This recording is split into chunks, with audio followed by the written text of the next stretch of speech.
میں اس کو 25,000 روپے کا نفع ہوا جی، اس آدمی کو کتنے روپے کی زکوٰۃ دینی ہوگی؟ 1.25 لاکھ روپے کی یا صرف 25,000 روپے کی؟ دیکھیے زکوٰۃ پورے 1.25 لاکھ روپے پر دینی ہوگی. اس کو آپ یوں سمجھیے کہ انسان کے پاس اپنی ضروریات کے علاوہ، ضروریات میں اپنا کھانا پینا، کپڑے، بال بچوں کے اخراجات، ان سب کو پورا کرنے کے بعد جو پیسے بچتے ہیں وہ کاروبار میں لگے ہوئے پیسے ہوں، اپنی پونجی اور کیپٹل وہ بھی، اور جو پروفٹ اس کے اوپر ہوا ہو وہ بھی، ان دونوں پیسوں کے اوپر زکوٰۃ دی جاتی ہے. ان کے پاس 1 لاکھ روپے تھے، کاروبار شروع کیا انہوں نے اور پروفٹ 25,000 روپے ہوئے، 1.25 لاکھ روپے ہو گئے. انہیں یہ دیکھنا ہوگا کہ ان کا سال شروع کب سے ہوتا ہے. جس وقت سے ان کا سال شروع ہو رہا ہے، زکوٰۃ چونکہ سالانہ ہوتی ہے، جس وقت سے سال شروع ہو رہا ہے، 1 سال پورا ہونے کے موقع پر ان کے پاس کتنے پیسے ٹوٹل رہ گئے ہیں. پونجی 1 لاکھ روپے تھی، 25,000 روپے کا اضافہ ہوا، اس بیچ میں جو کچھ انہوں نے خرچہ کیا کر لیا. اگر کسی کا قرض باقی رہ گیا کاروبار کا اور نہیں دیا ہے، دینا ہے، تو اس 1.25 لاکھ روپے میں قرض کو بھی مائنس کر سکتے ہیں. وہ کریں گے، جو خرچ کرنا ہے گھر میں وہ خرچ بھی کر لیں. زکوٰۃ جس دن دینا ہے ان کو، سال جس دن پورا ہوتا ہے اس دن دیا جاتا ہے، حساب اسی دن کا ہوتا ہے. تو اس دن اپنے اخراجات کے کرنے کے بعد اور اپنے قرضوں کو منہا کرنے کے بعد ٹوٹل پیسے جتنے بچیں گے، چاہے وہ کیپٹل بھی ہو، پروفٹ بھی ہو، چاہے صرف 1 ہو، ٹوٹل پیسے کے اوپر 2.5% کے لحاظ سے زکوٰۃ دی جائے گی. لیکن جو یہ بات کہی جاتی ہے فقہ کی کتابوں میں کہ سال کا پورا ہونا ضروری ہوتا ہے، حولان حول کی جو بات اصطلاح استعمال کی جاتی ہے وہ کس چیز کے لیے ہے آخر؟ یہ میں نے عرض کیا ابھی کہ کاروبار انہوں نے شروع کیا، انہیں یہ دیکھنا پڑے گا کہ ان کا سال کب سے شروع ہو رہا ہے. اور سال کا آغاز اس وقت سے ہوتا ہے جس وقت کوئی آدمی صاحب نصاب ہو. صاحب نصاب کا مطلب یہ ہے کہ جتنے پیسے پر، ضروریات کے علاوہ جتنے پیسے ہونے پر انسان کے اوپر زکوٰۃ واجب ہوتی ہے. اگر ہم نے کھانے پینے کے بعد اتنے پیسے بچا لیے جو 52.5 تولہ چاندی یا 7.5 تولہ سونے کی قیمت کے برابر ہے، تو جس دن ہمارے پاس اتنے پیسے ہوئے اس دن ہم صاحب نصاب ہو گئے. اب اس دن سے ہمارا سال شروع ہوا. مثال کے طور پر وہ دن رمضان کی 1 تاریخ ہے، تو اگلے سال رمضان کی 1 تاریخ تک 1 سال گزر جائے گا، تب زکوٰۃ ہوگی. اب اس 1 سال کے بیچ میں ان صاحب نے کاروبار شروع کیا 1 لاکھ روپے کی پونجی سے، اور رمضان کی اگلے سال رمضان کی 1 تاریخ تک ان کے پاس 1.25 لاکھ روپے ہیں، سارے قرضے منہا کرنے کے بعد، خرچ کرنے کے بعد. تو اب ان کا حولان حول ہو گیا، سال پورا ہو گیا. تو بیچ میں پیسہ کتنا گھٹتا ہے اور بڑھتا ہے یہ نہیں دیکھا جائے گا. جس دن انسان کے پاس نصاب کے بقدر پیسے ہو جائیں، اس دن سے لے کر 1 سال جس دن پورا ہوگا اس دن تک میں درمیان میں جو کچھ ہے اس کو چھوڑتے ہوئے سال کے آخری دن جتنے پیسے ہیں اس ٹوٹل پیسے کے اوپر زکوٰۃ واجب ہوگی. سال گزر چکا، قرضے وہ نکال دیں، اب جمع جتنے پیسے ہیں ان کے اوپر وہ 2.5% کے لحاظ سے زکوٰۃ نکالیں. یہ جو 52.5 تولہ چاندی اور 7.5 تولہ سونا، دونوں کی قیمتوں میں اس وقت تو فرق نہیں تھا ماضی میں، لیکن آج تو بہت فرق ہے. تو زکوٰۃ کس نصاب سے دی جائے گی؟ چاندی کے حساب سے یا کہ سونے کے حساب سے؟ تھوڑا بہت فرق تو شاید اس وقت بھی رہا تھا، قیمتوں کا فرق ہوتا رہتا ہے. آج کے زمانے میں بہت زیادہ فرق ہو گیا ہے. 52.5 تولہ چاندی کی مقدار آج کے کلو گرام میں لوگ، کچھ علماء نے بتایا ہے 612 پوائنٹ سم تھنگ کچھ ہے. تو گویا آپ اس کو یوں سمجھ لیں کہ 613 گرام ہے، یعنی آدھے کلو سے کچھ زیادہ. تو 613 گرام چاندی نصاب کی مقدار ہے، اور سونے میں 87 گرام سے کچھ بڑھ کر ہے. آپ اس کو 88 مان لیں تو 88 گرام سونا مقدار ہے. 88 گرام سونے کی قیمت کافی زیادہ ہوتی ہے 613 گرام چاندی کی قیمت کے مقابلے میں. تو اس فرق کو سامنے رکھتے ہوئے علماء نے یہ فیصلہ کیا کہ جس میں غریبوں کا زیادہ فائدہ ہو اس کو معیار بنایا جائے گا. آج چاندی کو نصاب ماننے میں غریبوں کا فائدہ زیادہ ہے. اگر سونے کی قیمت کو نصاب اور معیار بنایا جائے تو کافی پیسے ہو جائیں گے، تب زکوٰۃ ہوگی، ورنہ زکوٰۃ واجب ہی نہیں ہوگی. چاندی کی قیمت کو معیار بنایا جائے تو 613 گرام چاندی کی قیمت اگر 8,000 یا 10,000 روپے ہوتے ہیں، اتنے پیسے کسی کے پاس ہیں تو زکوٰۃ واجب ہو جائے گی، غریبوں کو فائدہ ہو جائے گا. تو غریبوں کے فائدے کو پیش نظر رکھتے ہوئے چاندی کو نصاب کا معیار بنایا گیا ہے. اور اس میں 2 بات دیکھنے کی مزید یہ بھی ہے کہ ایک تو زکوٰۃ کی مقدار اتنی کم رکھی گئی ہے کہ زکوٰۃ دینے والے کو کچھ سوچنا نہیں پڑتا ہے، اس کو شوق ہوتا ہے. اور اس لیے کہ ہر مہینے نہیں دینا ہے زکوٰۃ، سال بھر میں ایک مرتبہ دینا ہے. پھر یہ کہ جتنی ضروریات ہیں وہ سب پوری کر لیں، اپنی جو قرض ہے اس کو منہا کر لیں. اس کے بعد بھی اگر ان کے پاس پیسے بچ گئے ہیں تو اس کا مطلب یہ ہے کہ اللہ نے اس کو کھلایا پلایا، اچھے سے رکھا، قرض اس کا ادا کرا دیا. اب اس کے علاوہ فاضل اللہ نے اتنے پیسے دے رکھے ہیں اس کو، اس پیسے میں اب غریبوں کا بھی حق بنتا ہے. کتنا؟ 1000 روپے میں 25 روپے، 100 روپے میں صرف 2.5 روپے. 100 روپے میں اگر 2.5 روپے سال میں ایک مرتبہ کوئی نکالتا ہے تو کتنی چھوٹی سی رقم نکالتا ہے. اس لیے چاندی کے نصاب کو معیار بنانے میں بھی نہ تو زکوٰۃ دینے والوں کے لیے کوئی پریشانی کی بات ہے، کوئی ان پر ظلم ہے، اور نہ غریبوں کے لیے نقصان ہے، بلکہ ان کا بھی فائدہ ہے. بہت بہت شکریہ. ناظرین، اسی کے ساتھ ہمارا آج کا دینی سوال و جواب کا پروگرام یہیں پہ ختم ہوتا ہے. اگر آپ بھی چاہتے ہیں اس پروگرام میں شرکت کرنا تو اپنے خط ہم تک ضرور بھیجیں، اور خط میں آپ اپنے ایڈریسز ضرور لکھیں، اس لیے کہ کبھی کبھی آپ کے سوالات کا مزاج ایسا ہوتا ہے کہ ہم فوری طور پر اس کا جواب دینا ضروری سمجھتے ہیں. اور خط کے لیے ہمارا پتہ ہے دینی سوال جواب ETV Urdu, Ramoji film city, Hyderabad 501512. Email سوال جواب 123@yahoo.com. اور کل اسی وقت انشاءاللہ آپ سے پھر ملاقات ہوگی. تب تک کے لیے نسیم اختر کو اجازت دیں. خدا حافظ. دنیا میں ہر باپ اگر بیٹی کا قاتل بن جائے، اپنے بیٹے کی خاطر تم بہو کہاں سے لاؤ گے؟ واہ، فیصلہ جو کچھ بھی ہو منظور ہونا چاہیے. جنگ ہو یا عشق ہو، بھرپور ہونا چاہیے. وہ زندگی کی حقیقت کہاں سمجھتے ہیں، ستارے چاند کی قیمت کہاں سمجھتے ہیں؟ واہ، پیار پر اس کے بھروسہ میں کروں بھی کیسے، دوستوں کو میری ہر بات بتا دیتا ہے. کہ وہ کیا جانے محبت کی بڑی قیمت چکائی ہے، خلاف اپنے بہت دن تو زمانہ کر لیا ہے. واہ. اس اتوار کاروان سخن میں دیکھیے یوم جمہوریہ کے موقع پر حیدرآباد سینٹرل یونیورسٹی میں منعقدہ ایک شاندار کل ہند مشاعرہ رات 9:30 بجے صرف ETV اردو پر. ملک جہاں خسرو چے خسرو. حضرت امیر خسرو کو خراج عقیدت. حیدرآباد میں منعقدہ جشن خسرو 27 جنوری بروز پیر شام 5 بجے اور رات 11 بجے صرف ETV Urdu per. Islamic Research Foundation, an international resource center for understanding and clarification on Islam and comparative religion.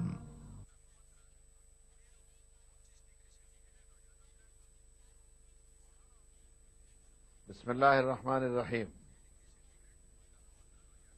لا خیر فی کثیر من نجواہم الا من امر بصدقۃ او معروف او اصلاح بین الناس ومن یفعل ذلک ابتغاء مرضات اللہ فسوف نؤتیہ اجرا عظیما.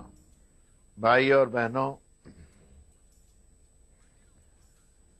سماج کو سدھارنے کے لیے، معاشرتی جیون زندگی، ہماری خاندانی زندگی کو درست کرنے کے لیے عربی میں اصلاح معاشرہ کہتے ہیں، ہندی میں ہم اس کو سماج سدھار کہہ سکتے ہیں.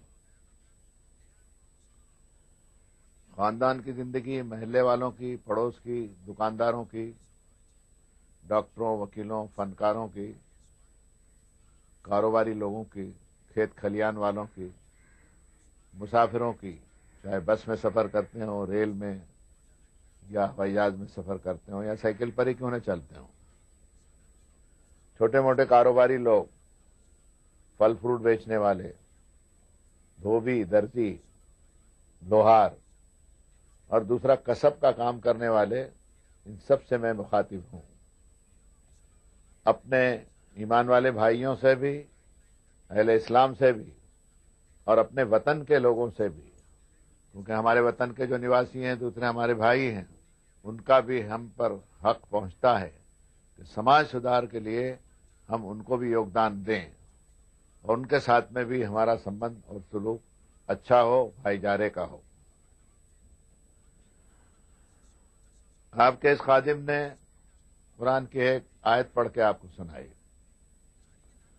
اس میں فرمایا گیا کہ لا خیر فی کثیر من نجواہم، لوگوں کی جو بیٹھک ہوتی ہے، 4 آدمی بیٹھ کر کے بات کرتے ہیں، کوئی سنگٹھن بناتے ہیں، جماعت بناتے ہیں، سوسائٹی بناتے ہیں، مشورے کرتے ہیں، تو بھلائی کے کام ہیں، لیکن ان بھلائی کے کام میں بھی برائیاں گھس جاتی ہے، ہماری نیتوں کی خرابی کے سبب، یا سماج کے بگاڑ کے سبب، یا کوئی اور ایسے اسباب آ جاتے ہیں جس کی بنا پر سماج جو ہے وہ سڑنے لگتا ہے، بگڑنے لگتا ہے۔ تو قرآن نے کہا کہ لوگوں کی بیٹھک اور مشورت، صلاح مشورہ، 4 آدمی جب سر جوڑ کے بیٹھتے ہیں، بیٹھتے تو خیر کے لیے ہے، لیکن خیر اور بھلائی اس میں ہوتی نہیں ہے۔ لیکن ایک راستہ ہم بتاتے ہیں کہ اس بیٹھک میں، اس مشورے میں، وہ سماج سدھار کے کام میں سچ کہنے کا حکم دیا جائے کہ ہم جھوٹ نہ بولیں۔ سچ میں صدقات بھی آتا ہے کہ پوری سچائی اور دیانت کے ساتھ دوسروں کا حق ہم ان کو دیں جا کر کے کہ یہ تمہارا حق ہے، اس کو لے لو۔ او معروفین، اور بھلی بات کا چلن زندہ کرنے کے لیے لوگ بیٹھے ہیں کہ بھئی برائی بہت پھیل گئی ہے، اب 4 آدمی مل کے بیٹھو، اس کا راستہ تو نکالو، کیا ہو رہا ہے۔ یا لوگوں میں سدھار کرنے کے لیے کہ جہاں بگاڑ آیا ہے، اور اصلاح بین الناس، ومن یفعل ذلک ابتغاء مرضات اللہ فسوف نؤتیہ اجرا عظیما، جو ان کاموں کو اللہ کو راضی کرنے کے لیے کرے گا، الیکشن جیتنے کے لیے، یا چندے جمع کرنے کے لیے، یا اپنی چودراہٹ قائم کرنے کے لیے، اس نیت سے نہیں کرے میرا مالک راضی ہو جائے کہ میں نے انسانوں میں، مانو جاتی میں، مانوتا میں، آدم کے بیٹوں میں، پیغمبر کی امت کے اندر بگاڑ نہیں ہونے دیا ہے، میری وجہ سے کوئی بگاڑ نہیں ہوگا، سلامتی ہوگی، میں سلامتی کے کاموں میں حصہ لوں گا۔ اب میں تفصیل میں جاتا ہوں کہ معاشرے کی، سماج کی اصلاح کے لیے بڑا ویاپک پروگرام ہے، حکومتیں بھی کرتی ہیں، سماج کو بھی کرنا چاہیے، ویکتیوں کو بھی کرنا چاہیے، خاندان کے لوگوں کو بھی کرنا چاہیے، اس میں ہم کسی ایک پر ڈال دیں۔ بہت سے کام ایسے ہوتے ہیں کہ ہم حکومتوں میں ڈال دیتے ہیں، حکومت کیا کرے گی؟ حکومت وہ کام کر سکتی ہے جو اس کے بس میں ہے، سماج سدھار کا کام حکومت کے بس کے میں پوری طرح نہیں ہے، اوپر اوپر سے کر لے گی قانون بنا کر۔ سماج کا کام گھر گرہستی والے مرد اور عورت، اور جن طبقوں کا میں نے ذکر کیا ہے، وہ فکر کریں کہ بگاڑ کہاں سے آیا ہے۔ مثلا اب آپ دیکھ لیجئے اس دور کے اندر کہ ٹیلی ویژن ہے، یہ اللہ کی بڑی نعمت ہے، ہزاروں ہزار میل سے کوئی آدمی بات کر رہا اور لاکھوں آدمی اس کی بات کو سن بھی لیتے ہیں اور اس کو دیکھ بھی لیتے ہیں۔ اس میں نیکی کا چلن زندہ کرنا ہو، یا شبھ سوچنا دینی ہو، اچھی بات کہنی ہو، یا لوگوں کی اصلاح کرنی ہو، تو وہ ٹی وی اللہ کی نعمت ہے، لیکن اس میں ننگا پن آ جائے، عورتیں آدھی ننگی دکھائی دیتی ہوں، بچوں کو سیکس کی تعلیم دی جاتی ہو، ناچ اور گانے اور ڈھول اور تاشے اور کھیل اور کود، یہ زندگی کے وہ مقاصد نہیں ہیں جس میں قومیں ترقی کرتی ہیں۔ مانو جنریشن میں قومیں جب ترقی کرتی ہیں تو وہ بہت سینسیٹیو ہوتے ہیں، وہ بہت ذمہ دار لوگ ہوتے ہیں، کیا کام کرنا چاہیے، کیا کام نہیں کرنا چاہیے، چیزوں کا استعمال کس طرح ہم کریں۔ جیسے پیسہ ہے کسی کے پاس میں، تو اچھا کام بھی کر سکتا ہے، اسے برا کام بھی کر سکتا ہے۔ برا کام کرنا اس کے مالک کو ناپسند ہے کہ میں نے جو امانت دی تھی اس کا صحیح استعمال اس نے نہیں کیا۔ تو اب میں بات ٹیلی ویژن سے شروع کرتا ہوں۔ پہلے تو بائسکوپ، سنیما ہوتے تھے، ناچ گھر ہوتے تھے، بھانڈ لوگ آتے تھے، ناچتے تھے، تھرکتے تھے۔ یہ جن کو عورت اور مرد کے بیچ میں ایک طبقہ ہوتا ہے نا، اس کے بھی ناچ گانے ہوتے تھے، اور لوگوں کا دل خوش کرنے کے لیے، ان کا ٹائم پاس کرنے کے لیے۔ آج ٹائم پاس کرنے کا زمانہ نہیں ہے، وقت بڑا قیمتی ہو گیا ہے۔ ایسا وقت ہاتھ سے جا رہا ہے کہ جو آج سے 50 سال پہلے جوانی کے ایام میں تھے، انہیں معلوم ہے، اس میں میں بھی ایک ہوں، کہ سارا کام کر کے 5 بجے ہم فارغ ہو جاتے تھے۔ اب کوئی کام نہیں تو دوست بھائی آتے تھے، ملتے تھے، کوئی اللہ رسول کی بات، کوئی اچھی بات کرتے تھے۔ لیکن آج تو لوگوں کے پاس ٹائم نہیں بات کرنے کا، اپنے پتنی سے اور بچوں سے بات کرنے کا وقت نہیں، وقت میں ایسی بے برکتی. رسول اللہ نے صدیوں پہلے اس کی پیشخبری کر دی تھی کہ ایک زمانہ ایسا آئے گا کہ سال مہینے ہو جائیں گے، مہینے ہفتے ہو جائیں گے، ہفتہ دن ہو جائے گا، اور دن جو ہے وہ گھڑی گھنٹے کی طرح نکل جائے گا. جیسے آج ہی کا دن ہے، دیکھیے نا کیسے نکل گیا ہاتھ سے. یہ سریتا کی طرح ہے، بہتی ہوئی ایک دھارا ہے، اور وہ لہر چلی گئی پھر نہیں آئی. اس لیے پیغمبروں نے کہا کہ وقت کی قیمت کرو، وقت کو ہاتھ سے مت جانے دو، یہ اگر چلا گیا تو پھر ہاتھ میں نہیں آنے والا ہے. تو آج وقت بھی ہمارے ہاتھ سے نکلنے کے لیے جا رہا ہے. برائیوں نے چاروں طرف پنجہ پھیلا کے رکھا ہے، لوگوں کو اس کے نتیجے کی اور اس کے انجام کی فکر نہیں رہی. کتاب اللہ میں کہا گیا کہ اقترب للناس حسابہم وہم فی غفلۃ معرضون، لوگوں کے حساب کی گھڑی آ گئی ہے اور غفلت اور بے دہانی میں بات کو ٹال رہے ہیں. جیسے کسی کو ہم کہیں کہ بھئی یہ نہ کرو، یہ ٹھیک نہیں ہے، یہ بات برابر نہیں ہے، تو بات کو ٹال دیتا ہے. جیسے سچ بولنے کی بات کہی گئی کہ آدمی سچ بولے، جھوٹ نہیں بولے، دھوکہ نہیں دے. بہت سے ہم نے دھندا داری لوگوں کو تو ان کا بھائی دھوکہ نہیں دیں اور جھوٹ نہیں بولیں اور کم تولے نہیں تو دھندا ہی نہیں ہو سکتا. ہم نے کہا یہ کیا بات ہوئی کہ بے ایمانی کرے بغیر بیپار نہیں ہوتا، آپ نے بھی سنا ہوگا. اب یہ بات اگر ان کی ماننی جائے تو سماج کو سدھار سکتے ہیں کیا؟ قرآن نے کم تولنے کی ممانعت کی. میں آج آپ سے سماج سدھار کی بات کروں گا، بہنوں سے، بھائیوں دونوں سے، بچوں سے بھی. کہ اس نے کہا کہ فویل للذین اذا اکتالوا علی الناس یستوفون، ہلاکت اور بربادی ہے ان لوگوں کے لیے، ستیہ ناش ہو جائے گا ان لوگوں کا کہ لوگوں سے مال لیتے ہیں تو بھرپور تول کے اور برابر دیکھ بھال کر کے لیتے ہیں، اسی مال کو جب بیچتے ہیں تو ڈنڈی مار کے دیتے ہیں، ملاوٹ کر کے دیتے ہیں. اس ملک میں ملاوٹ بڑھ گئی ہے نہیں؟ مجھے بتائیے. حکومت کے ڈر سے آدمی کتنا ڈرے گا؟ دروازہ بند کر دے گا، اندر کرے گا. لیکن مالک کا ڈر ہو، اس کو جس نے اس کو پیدا کیا ہے اس کا ڈر ہوگا تو گھر کی چار دیواری کے اندر بھی تیل میں ملاوٹ نہیں کرے گا. آپ نے سنا ہوگا ابھی کچھ دن پہلے دلی میں تیل کی ملاوٹ کے اندر اتنے لوگ مرے ہیں، ان کا حساب نہیں ہوگا. کیا قصور تھا ان کا؟ انہوں نے دکانداروں کو پیسہ دیا، تیل لے کے گئے، تیل صحیح نہیں تھا. وہ پیغمبروں نے اس کو منع کیا. تو میں ترتیب سے تو نہیں کہہ سکوں گا، جو بات اللہ میرے دماغ میں ڈالے گا اصلاح کی وہ بھائیوں بہنوں کے لیے کہوں گا.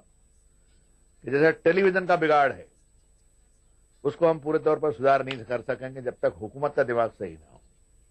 کام بہت بڑا ہے لیکن کرنے لگیں گے تو اس کے راستے والذین جاہدوا فینا لنہدینہم سبلنا، جو ہمارے راستے میں محنت کرتے ہیں ہم ان پر اپنی راہیں کھول دیتے ہیں. زیادہ تفصیل میں نہیں جاؤں گا. میں اسی طرح لڑکیاں اگر جوان ہو جاتی ہیں تو بہت زیادہ دیر ان کو گھر میں رکھنا مناسب نہیں ہے. جوڑا ٹھیک ٹھاک ملے شادی کر دینی چاہیے. رسول اللہ نے فرمایا جنازہ تیار ہو تو فوراً تدفین کا انتظام کرو. لڑکی جوان ہو فوراً اس کی شادی کر دو. نماز کا وقت ہو جلدی نماز و بندگی ادا کرو، اس لیے کہ وقت نکل جائے گا، دیر پڑ جائے گی. یہ چیزیں بہت چھوٹی چھوٹی ہیں. مثلاً بہنوں سے کہتا ہوں کہ تعلیم کے لیے بچے اسکول جاتے ہیں، من بھر کتابیں لے کے بیچارے جاتے ہیں، پڑھتے تو اس میں چھٹاک بھر بھی نہیں پڑھ کے آتے. وہ جو پڑھ کے آتے ہیں اس میں گھر میں آپ چیک کیجئے، یہ عورت کا کام ہے. مرد تو بیچارہ گولو کے بیل کی طرح کمانے کے لیے چلے جائے گا. 5 بجے اسکول سے لڑکا آتا ہے تو آپ اس کو چیک کیجئے کہ بیٹا کیا پڑھا تو نے پاٹھشالہ کے اندر، یہ سبق مجھے سنا. عورت گھر کی معلمہ ہے. یہ ہوٹلوں میں کھانے کا جو رواج ہے اور سنیما کا اور باہر گھومنے پھرنے کا جو رواج ہے، اس میں جو مریادہ کے اندر ہے میں اس کی مخالفت نہیں کرتا. لیکن میں نے یورپ میں دیکھا پوری زندگی بگڑ گئی. عورت جو ہے گھر کے باہر نکل گئی. گھر والیوں کا ہے، گھر کے اوپر اس کا قبضہ ہونا چاہیے. جب عورت گھر سے باہر نکل گئی تو وہ گھر کس کا رہا؟ ہم نے یورپ میں دیکھا ہے کہ صبح اور شام سے جو دونوں گئے تو بس شام کو آ رہے ہیں، گھر بند ہے. بوڑھے جو ہیں وہ بوڑھیاں جو ہیں اس کو حکومت کے یہاں جا کر کے ان کے زندوں کے قید خانے کے اندر رکھ دیا، اور بچے جو ہیں وہ سرکاری کمیون کے اندر تعلیم پا رہے ہیں. یہ خاندانی زندگی نہیں ہے. اللہ کا شکر ہے کہ ایشیا کے اس انڈیا، پاکستان اور بنگلہ دیش کے ایریا کے اندر اب تک یہ بگاڑ نہیں آیا. اس میں نیپال بھی شامل ہے اور سکم اور بھوٹان وغیرہ بھی شامل ہے کہ یہ بگاڑ ابھی آیا نہیں ہے. لیکن اگلا گرا اور پچھلا ہوشیار کے تحت کہتا ہوں کہ اگر یہ بگاڑ آئے گا اور شروعات اس کی ہو چکی ہے، آپ سنبھال نہیں سکیں گے، خاندانی نظام تتر بتر ہو جائے گا. اس لیے میں اپنی بہنوں سے کہتا ہوں یہ دینی واز کہنے والوں کا بھی کام ہے. ہم نے تو اصل میں مذہب کو ناچ گانے کا سبب بنا لیا ہے تو پھر تو کچھ کہنا ہی نہیں ہے. لیکن مذہب اگر سماج سدھار کا اور مانو جیون کے اندر برائیاں دور کرنے کا کام ہے تو یہ کام آپ کو کرنا پڑے گا کہ عورت اس میں حصہ لے. تعلیم کے اندر وہ خود بھی پڑھاتے پڑھاتے سیکھ جائے گی, بچے کا سبق پاٹ چیک کرے گی, سیکھ جائے گی. گھر کا ماحول بہنیں اس طرح کریں کہ شوہر کی جو کمائی ہے اس سے زیادہ خرچ کا بجٹ نہیں بنا. یہ سگڑ عورت کے لیے اور خود ہندوستانی عورت کے لیے میں کہتا ہوں. میں نے مڈل ایسٹ کے ایک زمانے میں دورے کے اوپر تھا تو میں نے وہاں دیکھا کہ یہاں سے جو نوکری کرتے ہیں وہ ان کی عورتیں اتنا خرید کر کے لاتی ہیں, گاڑیاں بھر بھر کے, ہاتھ ٹھیلے دھکیلتی ہیں اس میں, اور 2,000 ریال کا مال خرید لیتے ہیں. 2,000 ریال یعنی 20,000 روپے ہوئے. ہم نے تقریر میں منع کیا, ان کو خیال آیا, میں نے کہا آج یہ تمہاری تنخواہ مل رہی ہے, کل بوڑھے ہو جاؤ گے, بیمار ہو جاؤ گے اور ریٹائرڈ ہو جاؤ گے تو قدموا لانفسکم. قرآن نے کہا کہ اپنے لیے آگے بھیجو. آخرت بھی وہی ہے, مرنے کے بعد کی زندگیاں, کہ وَمَا تُقَدِّمُوا لِأَنفُسِكُم مِّن خَيْرٍ تَجِدُوهُ عِندَ اللَّهِ. جو نیکی اور بھلائی اور اچھا کام کر کے بھیجو گے اللہ کے یہاں اس کو پاؤ گے. ویسے بڑھاپے کی منزل بھی آنے والی ہے, پیسہ بچا کر کے رکھے عورت. سگڑ عورت وہ ہے جو کم خرچ بالا نشین سے زندگی کا نظام چلاتی ہے اور بچوں کی تعلیم میں حصہ لیتی ہے. سماج کو فضول خرچی سے بچائیے. مکان بنا لیا الحمدللہ, خدا کا شکر ہے کہ اللہ نے مکان دیا. انسان ہی ایسا ہے جو مکان بناتا ہے. جب انسان کو مکان نہیں بنانا آتا تھا لاکھوں سال پہلے اور اپلبدھ نہیں تھی اس کو چیزیں, تو کہاں رہتا تھا؟ وہ جھاڑوں کے نیچے رہتا تھا, گفاؤں میں رہتا تھا, پہاڑوں کے دروں کے اندر, کھو میں, غاروں کے اندر رہتا تھا. اللہ الذی جعل لکم من بیوتکم سکنا. اللہ نے تمہارے گھروں کو سکون کا, اطمینان کا اور تسلی کی جگہ بنایا. گھر میں جب آدمی آتا ہے تو سکون ملتا ہے. دیکھتے نہیں آپ کو کہ کوئی مزدور ہو, کوئی فیکٹری کا ملازم ہو, کوئی افسر ہو, 5 بجے آتا ہے تو ایسا معلوم ہوتا ہے کہ تھک جاتا. میں تو سوچنے والا آدمی ہوں. ایک میرا ملازم آیا اور 4 بجے آیا, اور کہنے لگا مالک گھر کو جانا چاہتا ہوں. میں نے کہا کیوں؟ تو ڈیوٹی کا ٹائم نہیں, بولے طبیعت ٹھیک نہیں. مجھے ایسا لگا کہ یہ یوں نہیں کر رہا کہ سنیما کو جاتا ہوں, گھومنے کو جاتا ہوں. گھر جاؤں گا, گھر میں سکون ہے. گھر میں گھر والی اگر صحیح ہے تو وہ اس کا استقبال کرے. گھروں کو آپ جنت بنا لیجیے.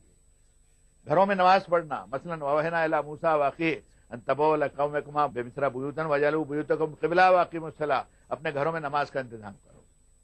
گھروں میں عشاء کی نماز کے بعد میں مسلمانوں سے کہتا ہوں 10 منٹ کے لیے عشاء کی نماز کے بعد بیٹھیں. بیوی, بچے, بچیاں, بہو, جن کا پردے کا سوال نہ بیٹھ جائے وہ, اور 1 رکوع قرآن شریف کا پڑھیں.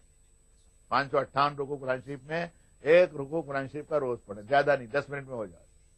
کچھ بھائی ہمارے جوشیلے تھے, 1 گھنٹہ پڑھتے تھے. کہنے لگا بھائی صاحب ہم تو 1 گھنٹہ پڑھتے ہیں. انہوں نے کہا نہیں بابا 1 گھنٹہ مت پڑھو, ہوگا نہیں, ہے کچھ کرو گے اور کچھ دن کے بعد میں بند ہو جائے گا. حدیث شریف میں رسول اللہ صلی اللہ علیہ وسلم نے فرمایا وہ عمل اللہ کو بہت پسند ہے جس میں مداوت مت ہو, ہمیشہ ہو. نماز چاہے مختصر ہو, ہمیشہ پڑھی جائے. اللہ صلاتہم دائمون کا, جمع بیٹھے ہیں اپنی نمازوں کو. خوب لمبی لمبی نمازیں پڑھتے ہیں, نفل ہے اور مستحبات, اور پھر اس کے بعد میں فرض بھی چھوڑ دیتے ہیں اور نماز بھی ہاتھ سے گئی. نہیں, ایسا نہیں ہو. عمل وہ خدا کو پسند ہے جو چاہے تھوڑا تھوڑا ہو, واجبی ہو, روز ہوتا رہے. 1.5 سال میں آپ کے بچے بچیاں قرآن کے جاننے والے ہو جائیں. قرآن مجید کو نہ جاننے کی وجہ سے یہ سب فساد آتے ہیں. تو گھروں کے لیے کہتا ہوں گھر بنا لیا, لیٹرین بنائیے, باتھ روم بنائیے. بمبئی کے لوگوں سے اللہ کا فضل ہے کہ مجھے کوئی شکایت نہیں. لیکن یہ بہت بڑا ملک ہے, خالی بمبئی بھارت نہیں ہے. ہندوستان بہت بڑا ملک ہے, وشال دیش ہے. دیہاتوں میں جائیے وہاں تو ایک زمانہ ایسا تھا کہ عورت اور مرد کسی جھاڑ کے پاس میں یا کسی نالے کے کنارے کے اوپر شوچ کے لیے اور استنجے کے لیے چلے جاتے. آج جا سکتے ہیں. اس لیے غریب لوگ جو ہیں دیہات کے, ان سے بھی کہا, آپ کے بھی رشتے ناتے والے بہت سارے ہوں گے, جاتے بھی ہوں گے رشتے ناتے والوں سے یو پی اور بہار میں اور کہاں ملنے کے لیے. تو ان سے یہ کہیے کہ پیسہ بچا کر کے لیٹرین, باتھ روم اور پانی کا انتظام کریں. اہل ایمان کا جو دین ہے طہارت کے اوپر کھڑا ہوا ہے. پانی اگر نہیں ہے تو طہارت آپ کی ہو ہی نہیں سکتی. ان اللہ یحب التوابین ویحب المطہرین. اللہ تعالیٰ ان لوگوں سے محبت کرتا ہے جو گناہوں پر توبہ کرتے ہیں اور بدن کو صاف ستھرا رکھتے ہیں. شریر کی پاکیزگی, من کی پاکیزگی جو ہے پانی سے وابستہ ہے. اور ہمارا دین تو اسی پر کھڑا ہی ہوا ہے کہ ہم اگر وضو نہیں بنائے تو نماز نہیں پڑھ سکتے. اس لیے پانی کا انتظام پہلے کرنا چاہیے. بمبئی میں اللہ کا شکر ہے, لیکن میں تو پورے ملک میں میرے جانے کے اللہ نے کئی راستے ایسے بنا دیے ہیں کہ جانا پڑتا ہے. مجھے جاتا بھی ہوں اور کہتا بھی ہوں اس بات کو کہ پرانے زمانے کے لیٹرین باتھ روم جو تھے اب وہ کام نہیں دیں گے. آج کی فلش لیٹرین جو ہے وہ گاؤں میں دیہاتوں میں ہونا چاہیے. آپ کے بھی رشتے ناتے والے, کئی میں دیہاتوں میں جاتا ہوں تو لوٹا لے کر کے بیچارے پانی کا جو لائن لگا کر کے بیٹھے رہتے ہیں. ہم یہ کہیں گے گھروں میں بہت زیادہ فرنیچر اور بہت زیادہ ڈیکوریشن نہ ہو, واجبی فرنیچر ہو. جو چیز کام کی ہے, ایک فریج ہے, پنکھے ہیں, بتی ہے, ٹھنڈا ہے, گرم ہے, سبحان اللہ بہت ہے.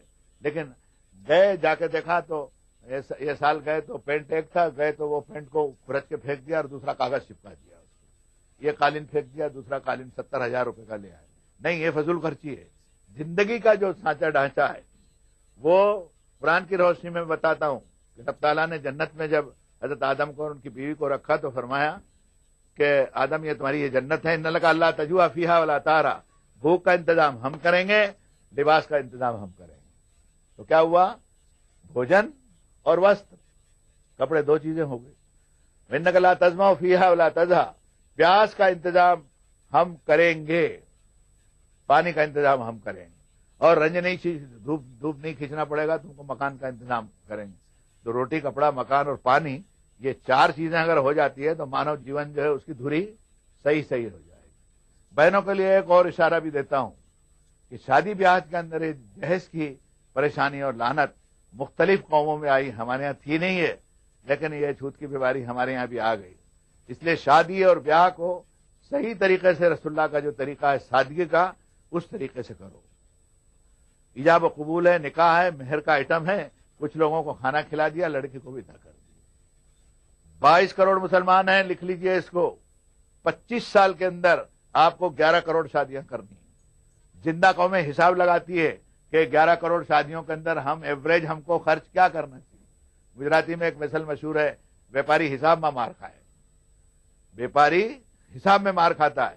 تو ہم نے بھی دیکھنا چاہیے کہ بھئی جب یہ شادیاں شریعت میں بھی ضروری ہے اور ہمارے لیے سماج میں بھی ضروری ہے, سماج کی اصلاح کے لیے لڑکیوں کے لیے جہیز اور اس طرح کے مطالبے جو ہونے لگے ہیں, اس نے بھی ہماری کمر توڑ کر کے رکھ دی. سماج سدھار کے لیے بہنوں کو بھی آگے آنا چاہیے, اور اس میں بہنیں ہمارا ساتھ دیں گے جبھی ہم سماج کا سدھار کر سکیں گے, نہیں تو ہم نہیں کر سکیں گے. کسی گھر کے اندر جہاں شادی شروع ہوئی کیا بیچارے کی اس کی کھٹیا کھڑی ہوئی. میں تو خاندانی زندگی میں عام لوگوں سے ملتا ہوں, آتے ہیں کہتے ہیں نوکری دے دیجئے چوکیداری کی. ان کا کیوں, کیا ہوا؟ کہنے لگے صاحب وہ لڑکی کی شادی کی اور نوکری میں جو گریچوٹی اور جو کمپنسیشن ملا تھا وہ ایک شادی میں لگ گیا. اب یہ بھیک مانگنے کے لیے جا رہا, گھر میں 2 لڑکیاں اور ہیں. مجھے آپ بتائیے اس زندگی کو سدھارنا چاہیے نہیں سدھارنا چاہیے؟ نہیں سدھاریں گے تو پریشانی جو ہے وہ اور بڑھے گی. اس لیے میں کہتا ہوں, میرا وقت ختم ہو رہا ہے, کہ معاشرے کی, سماج کی اصلاح کے لیے جہاں جو برائی ہم دیکھیں صلاح مشورے سے, ایک دوسرے کے تعاون سے اس کو دور کرنے کی کوشش کریں. اس میں جیسے تعلیم میں بہنیں یوگدان دے سکتی ہیں, ویسے جہیز کے اندر اور دوسری جو چیزیں ہمارے اندر آ گئی ہے جس کی بنا پر برائیاں پھیل رہی ہے, ہم پوری اس بات کی کوشش کریں کہ ہم اپنے سماج سدھار کے لیے کوشش کرتے رہیں گے. سلام ہو محمد رسول اللہ صلی اللہ علیہ وسلم پر. نوجوانوں کے لیے آخری منٹ میں بات کہتے ہوئے جاتا ہوں کہ نکماپن, کام چوری, بیکار رہنا, معمے بھرنا, کیرم بورڈ کھیلنا اور 2 بجے رات تک کے تاش کھیلنا, یہ سب بند کیجیے. ہر آدمی یا تو کسب کرے, قرآن شریف پڑھے, مسجد میں جائے نماز پڑھے, گھر میں نماز پڑھے, یا سو جاوے. وہ اپنے وقت کی قدر کرے. وہ دل بہلانے کے لیے کھیل کی جو چیزیں ہو سکتی اس سے میں منع نہیں کرتا, لیکن 2 بجے رات تک کیرم بورڈ کھیلتے رہتے ہیں. اور پرانے زمانے میں آپ نے یہ کیا, اسی لیے سلطنتیں ادھر سے ادھر ہو گئی. اگر ہم چاہتے ہیں کہ معاشرے کی اصلاح ہو, ہر چھوٹی بڑی چیز کے اوپر ہماری نگاہ ہو کہ سماج کی دھری اگر لڑکھڑا جائے گی تو پھر ہم سکھ کی زندگی گزار نہیں سکیں گے. اس لیے جوانوں سے کہتا ہوں بیکار نہیں بیٹھیں. حدیث شریف میں رسول اللہ صلی اللہ علیہ وسلم نے فرمایا الکاسب حبیب اللہ, محنت کی کمائی کرنے والا اللہ کا حبیب ہے. اس لیے تمہیں مبارک ہو کہ اللہ تعالیٰ نے تم کو ایسا دین دیا اور ایسی اصلاحی باتیں سننے کی توفیق دی. اللہ آپ کا گلشن آباد رکھے. دعا کرتے ہوئے میں آپ سے ودا ہوتا ہوں.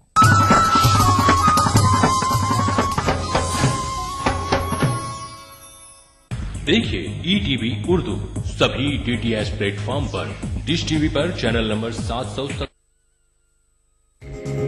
ETV اردو پر اگلا پروگرام